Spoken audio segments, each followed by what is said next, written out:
Hello friends, આજે આપણે બનાવીશું ગુંદરની સુખડી. આ સુખડી ખાવામાં ખૂબ જ ટેસ્ટી અને સોફ્ટ બનશે. તો એના માટે આપણે સૌથી પહેલાં લઈશું ઘઉંનો લોટ, દળેલો ગુંદર, પમ્પકિન સીડ, કાજુ અને બદામ, ટોપરાનું છીણ, ગોળ, ઘી અને સૂરજમુખીના બી. સૌથી પહેલાં આપણે એક મિક્સર જારમાં કાજુ, બદામ, પમ્પકિન સીડ અને સૂરજમુખીના બીને ક્રશ કરી લઈશું. આનો આપણે ફાઇન પાવડર કરવાનો નથી, થોડો અધકચરો આપણે પાવડર રાખીશું. ત્યારબાદ આપણે એક પેનમાં 1 વાટકી ઘી ઉમેરીશું. ઘી ગરમ થાય એટલે અંદર આપણે ઘઉંનો ઝીણો લોટ ઉમેરીશું. આ લોટ આપણે રેગ્યુલર જે રોટલી કરીએ છીએ એ જ લોટ મેં વાપર્યો છે. લોટને આપણે સારી રીતે ઘીમાં મિક્સ કરી લઈશું અને તમારે ગેસ એકદમ ધીમો રાખવાનો છે. ગેસની આંચ બિલકુલ ફૂલ કરવાની નથી, એકદમ ધીમા તાપે તમારે આ લોટ શેકવાનો છે. લોટ બ્રાઉન કલરનો થઈ જાય એટલે અંદર આપણે જે ગુંદરનો પાવડર કરેલો છે તે એડ કરીશું.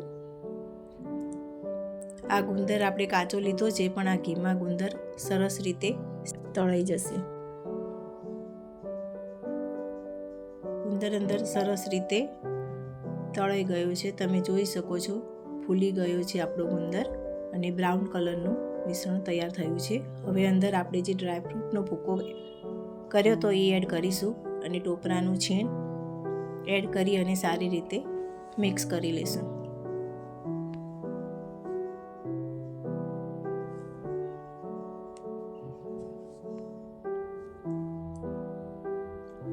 આ બધી પ્રોસેસ તમારે ધીમા ગેસ ઉપર જ કરવાની છે. પછી અંદર આપણે 1 ચમચી સૂંઠનો પાવડર અને ગંઠોડાનો પાવડર ઉમેરીશું અને અંદર સારી રીતે હલાવી લઈશું.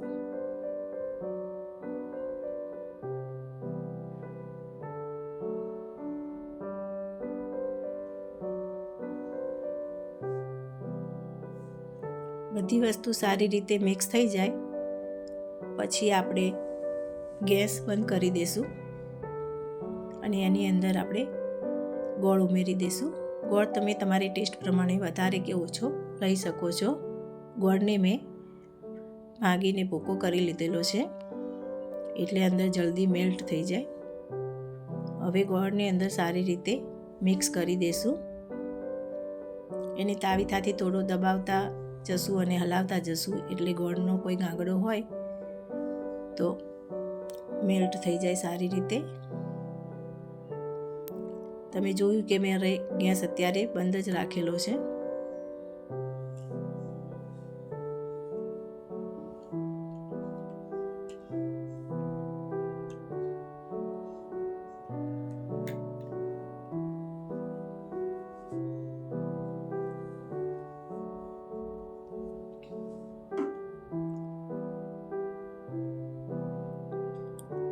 ગોળ હવે આપણે સરસ રીતે મિક્સ થઈ ગયો છે. તમે જોઈ શકો છો અંદર ગોળના પીસ દેખાતા નથી. અંદર સારી રીતે મેલ્ટ થઈ ગઈ અને ભળી ગયો છે. હવે એક તેલ લગાવેલી પ્લેટમાં આપણે આ મિશ્રણ કાઢી લઈશું અને એને તાવીથાથી સારી રીતે દબાવી દઈશું અને એક વાટકી ઉપર થોડું ઘી લગાવી અને પછી વાટકીથી પ્રેસ કરીશું તો સરસ એક સરખું બધું થઈ જશે.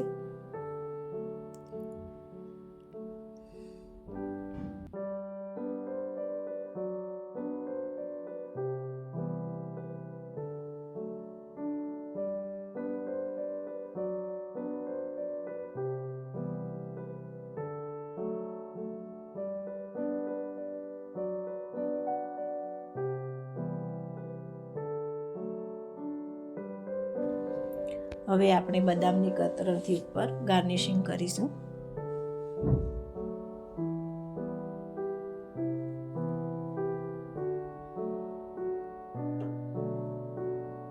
ઉપર થોડા પિસ્તાથી ગાર્નિશિંગ કરીશું. મેં બદામ અને પિસ્તા બે વસ્તુ લીધી છે. હવે એને વાટકીથી પ્રેસ કરી દઈશું. હવે 10 મિનિટ માટે આપણે આ સુખડીને રહેવા દઈશું અને 10 મિનિટ પછી એના પીસ કરીશું.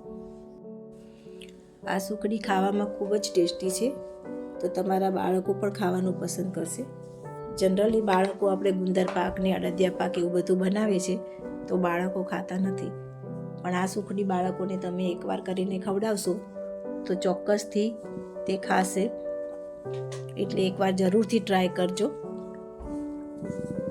અને વારંવાર તમારી પાસે આ સુખડી બનાવડાવશે. તો આપણી સુખડી હવે તૈયાર થઈ ગઈ છે. તમે જોઈ શકો છો કે કેવી સરસ સુખડી તૈયાર થઈ છે. જો તમને મારી રેસીપી પસંદ આવી હોય તો તેને લાઈક, શેર અને સબસ્ક્રાઈબ કરવાનું ભૂલતા નહીં. હવે હું તમને તોડીને પણ એક પીસ બતાવું છું. તમે જોઈ શકો છો કે સુખડી કેવી સોફ્ટ થઈ છે.